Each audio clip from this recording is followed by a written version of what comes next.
Alexander with Discussion Board 6. I went to the magazine rack at the library. I selected 25 different magazines. I could have selected the same magazine in different editions of the same magazine. My results would have been completely different than they are. I chose to do different magazines because I wanted to see over the whole spectrum of all magazines what the general consensus was of that. So this is the data that I recorded. Okay, 21 white people, 3 black people, and 1 Hispanic. That was the ethnic demographics on the covers of these magazines. 8 men, 17 women. That didn't surprise me. Neither did the first part either. The primary age group was 30 to 40. I had 17, 5, 20 to 30, and then 40 to 60 or whatever. Only a 3. So that was kind of not really surprising either. Um, how they were dressed. This was this was interesting, I thought. Men were almost okay, so I had 10 casually dressed men and 15 professionally dressed men. Women, 16 casually dressed, 8 suggestively dressed, and 1 professionally dressed. Yeah, I realize they don't professionally dress a lot of women on these magazines. But I was surprised to find out that many were casually dressed. I, in my head, kind of thought maybe more would be suggestively dressed. So that was interesting and kind of a waking up. Their body types: 13 athletic, 5 curvy, 5 average, and 2 thin. Okay, that's not surprising to me at all either. I mean, and it shouldn't come to a surprise to anyone else, right? I mean, magazines usually want to sell magazines, they usually want to put good looking people on the magazines. So, like, let's interpret this data. Okay, yeah, it's very slanted towards white men and women.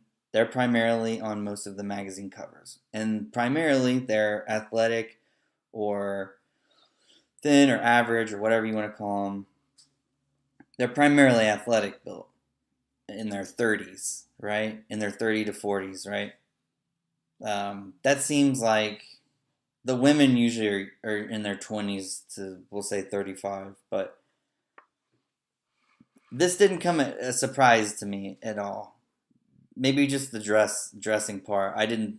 I guess I never realized how many professionally. It seems like they kind of try to professionally dress men, right? I didn't see any magazine with a suggestively dressed man.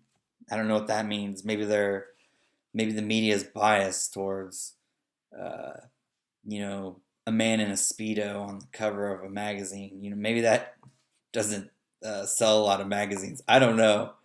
I don't know. Or maybe the media just doesn't like men in speedos. I don't know. You tell me. You can interpret this data in a lot of ways. First, you could cry racism or a bias. You could do that, sure. Or maybe you could look at demographics in the United States and realize that each magazine hits a certain target audience and demographic spectrum, right? And that's how they go to market. They don't go to market to not sell magazines. That's their goal. You know, sell magazines, right? So you could cry foul or say something like the media needs to do a better job of encompassing everyone in the United States or something like that. But I looked up some stuff. The average woman in the United States is size 12 to size 14. Almost every woman on every cover of every one of these magazines, except Oprah and a couple of other, maybe 3 other magazines, they were all size. I don't know how girls' sizes go. I think they were all probably like 0 to super super thin, like 0 to 2 or something like that. I don't know. Uh, so what does that mean? I don't know. I don't know what that means. Are they is the maybe even size 12 to 14 women would prefer to have a thinner woman, athletic build on the cover of a magazine that they buy. Now you're talking like Good Housekeeping, right? why would Good Housekeeping have any goal other than to sell magazines, right? And who are their primary demographic? I don't know. Probably women, probably Caucasian women, probably maybe Caucasian women in their 30s to 40s.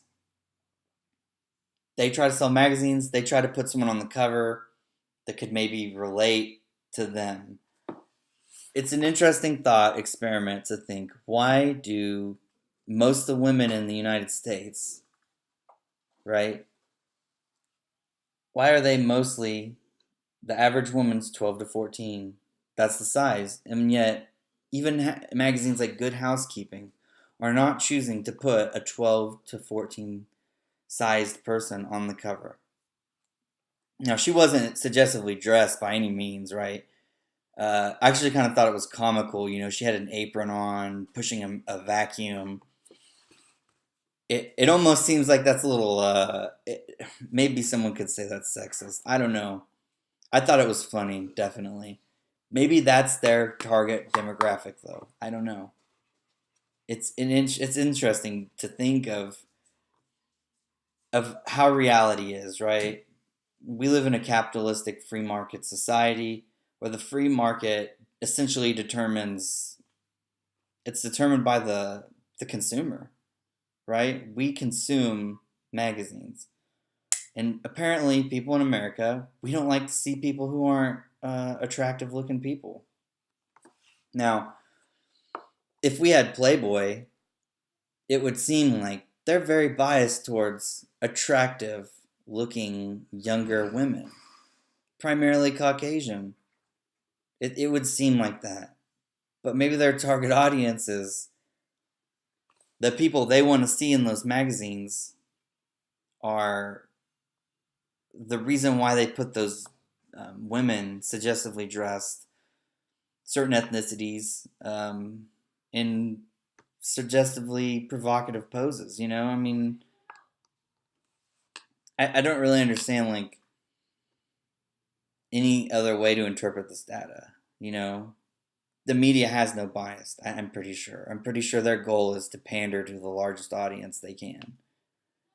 Fox News panders to the Republican who just got home from working a hard day's work, carrying a toolbox and maybe he has his 12 gauge in his hand with his dog Skip. You know, that's their target audience. So that's who they pander towards. CNN, they're kind of trying to be like the least biased, right? They're obviously liberal biased. And then same with MSNBC, you know, they're very biased towards college educated, white, Caucasian men and women. Okay, that's their target audience. It's liberals, primarily are made up of Caucasian, college educated men and women. Um, they also pander towards minorities because who doesn't pander towards minorities at all? Fox News. Fox News doesn't pander towards minorities. In fact, they say quite a few racist things, I think, in my opinion. Sometimes you listen to that, it sounds like a time machine going back 40 years. I don't know. It's just ridiculous. Okay? They glorify crap like that because that's their target audience.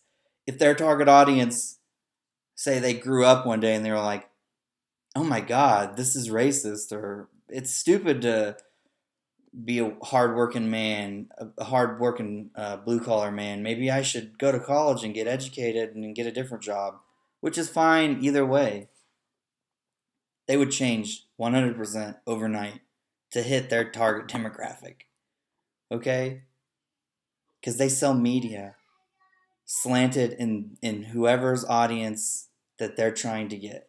I bet you Fox News has people who are liberal, who work for Fox News, who pretend to be Republicans.